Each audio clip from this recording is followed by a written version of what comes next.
Phil Mushnick has weighed in on the Vince McMahon scandal. My old friend, my bosom buddy, old Phil Mushnick. He never has too much good to say about wrestling. Is he normally a happy guy? You get to read him in the newspapers up there regularly, right? I read his column in the New York Post. I read the New York Post sports section. I always have liked it. His column is called Equal Time. It's always kind of the pessimistic, negative, most negative possible look. And it almost is like it's coming from someone from like 1945, like came over in a time machine. But he also has some funny points every now and then. Every once in a while. Well, the headline of this article here, February 8th, 2024, in the New York Post. Hosting Super Bowl 2024 in crime-ridden Las Vegas, a rotten choice by NFL. What the? So that just sets the tone for what it is. When I say it's always like, the most like punch to the gut. Look at how awful this is. So let me go down a little bit. Here's the headline. Trump was warned that McMahon is sleaze. Now that most everyone knows what this column years ago investigated and reported. Oh, he's an I told you soer. That Vince McMahon is a twisted creep. It brings to mind a phone chat I had with Donald Trump before he became president.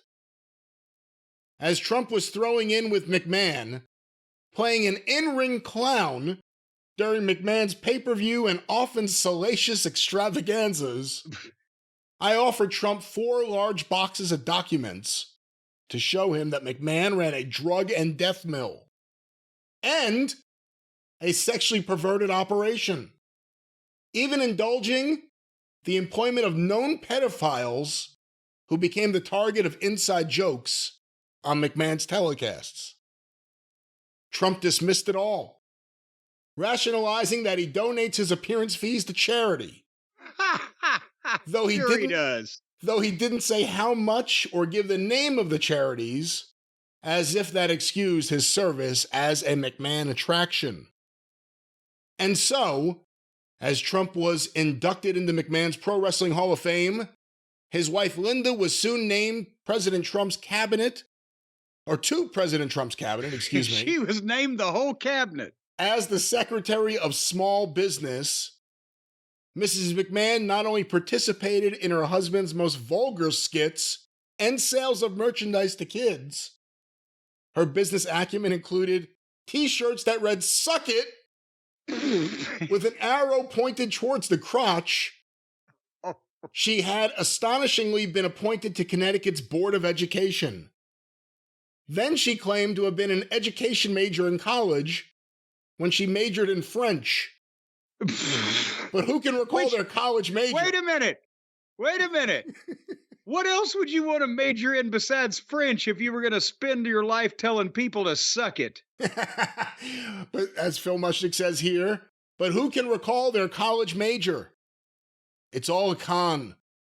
All of it. And that's then he goes on to, he has a problem with Jason Alexander for being in a gambling commercial. And wait a minute, George Costanza? Now Jason Alexander, formerly known as George Costanza, appears in TV ads pitching real stakes online poker. Of course, everyone wins in such come-ons. Thus, Alexander is seen raking in a skyline of stacked chips. All right. What? So you can't do a poker commercial? I guess not. I mean, unfortunately, the WWE and Vince and Linda and everybody else gave old Phil there a bunch to work with on his little blurb there. But at the same time, he does sound like a sour doom and gloom motherfucker, doesn't he? You want someone to look at all the bad shit, but if like every column, like everything he writes is negative. And I guess that's kind of his thing. Like, not even that he's a negative person, but like his job is to write the negative or look at only the seedy side of things. It's hard to really understand. He's not really a media reporter because he's not like he's just like, he's a commentator. I mean, his column's called Equal Oh, no, Time. and people accuse me and you a lot of being, oh, they just like to knock everything. But we praise people and we pray. We don't hate Las Vegas just for the sake of it. Big entertainment events do and sports events do happen there. Would he rather it be in fucking Vincennes, Indiana? I'm not sure. I'm on the thick side. Thus, I still don't understand why this past week, again, women's college teams dressed head to toe, sneakers included, in pink to show their support for curing breast cancer. So I again ask, why not everyone wear a conspicuous pink ribbon rather than spend tens of thousands of dollars on pink ensembles? Why not donate that money to cancer research rather than on fleeting public relations? See, again, that's like the most negative way of looking at that, right? How dare this fat man dressed all in red and white come down my chimney and fucking leave all those presents? The wrapping paper got everywhere. I think he's damaged the chimney. I'm going to have it inspected. And the reindeer shit on the roof. Did anyone else have a problem with the breast cancer day pink outfits? Did anyone else say that's a waste of money? I don't, if they wanted to wear pink, I assume, maybe they bought their own, or the school got a grant from the Exxon Corporation or something. I don't fucking know. I wouldn't examine how the people bought their fucking uniforms when they were trying to bring awareness to a certain situation. This does bring up an interesting question. And again, you have a little bit of a history with Mushnick from the promo you cut on him on Raw. But to the people that were calling out Vince in the early 90s, and amongst the wrestlers, a lot of them ended up going back to work for him at one time or another. Some of them didn't, like David Schultz, Billy Jack Haynes. We'll talk about him a little more on him later. Various other people. But Bruno Sammartino eventually, joined the Hall of Fame and was a part of the alumni or the alumnus of WWE.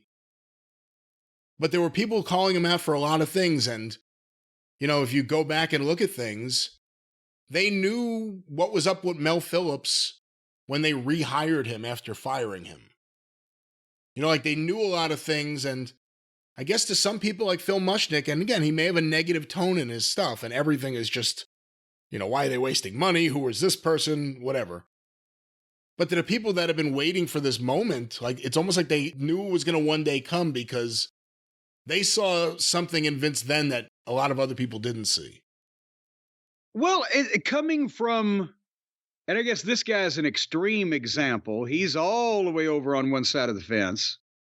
But coming from the real world, yes, when you examined the wrestling business and any of its practices, not just related to Mel Phillips and his, feet activities or whatever's going on with Terry Garvin, a guy using a blade, whatever the fuck. It's bizarre when you examine what goes on and went on in wrestling.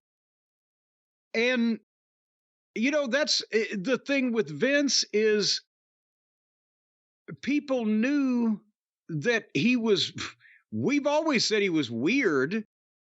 And people could extrapolate, well, look at all this going on. But I was not around the ring boy scandal in the 80s because we were down south working for Crockett. But I always assumed, I said, what, besides the fact that people have wrongly maligned Pat Patterson just because he was gay and was in the middle of the fucking company in so many different ways, but he and Garvin and Phillips were completely different cases.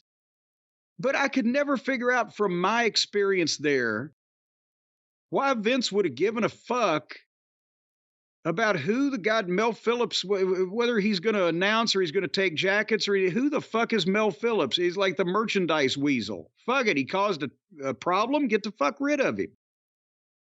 And it was because of, Terry Garvin was a little bit higher ranked individual. Oh, he was. He was on the corporate ladder. He was an executive. Yeah. That I could see. Well, they didn't want to bury themselves by just publicly fucking kicking him under the bus because he was up there, but Mel Phillips is just a stooge. And I never understood why they went to, any trouble to protect him in any way or whatever. But I couldn't see Vince at his level, interacting with this low level shit and it getting to that extent. And I never understood what, maybe now it's like, well, they knew something on fucking Vince. Who the fuck knows? And they didn't have NDAs back then. See, that's one of the things you have to wonder. How many people, especially from the early days when it was a smaller circle, the company was a smaller company, how many people, if anyone, had wind that Vince was into sick shit? Who knew what? I mean, it all comes back to who knew what and when. Again, I think I know that Vince has always been in the Rita Chatterton thing. And yes, he's messed around on Linda, but I would have to think he somehow got into these extremes late in life when the rest of his brain went away when he became a billionaire or whatever. Because you would have heard some of this shit. There's no way that the boys in the 80s, they weren't that scared of Vince. The guys in the 80s from the territories had seen a lot of things and were not easily scared of people and didn't at that point have the thought that, well, my job is over in the wrestling business entirely if Vince is pissed off at me, because it hadn't got to that point. You would not have been able to keep that chatter quiet. But again, in the 80s, Rita Chatterton was a referee. She was the only female referee. There was Miss Elizabeth. There was Sherry Martel. Before that, there was Moolah. There was Wendy Richter. There was Moolah's Stable. Different people did things with different promoters, but you never hear anything about Vince with that. There weren't that many women around. Now, especially since the Attitude Era, it just became a meat market almost. But there were... It seems like, considering who was hiring them. There were many more women in those days at the shows and at the hotels and waiting at the various places where the guys ate and whatever. So I don't know. But again, that's why I always wondered when I was, when I heard about it and when I was there, seeing the company in action, why would Mel Phillips, this lowly fuckwit, have been tolerated? Why did they want dirty stooges? Why did they want dirty stooges who were going to do anything they said and they knew they had nowhere else to go? That's the question. I don't know if we'll ever get an answer to that.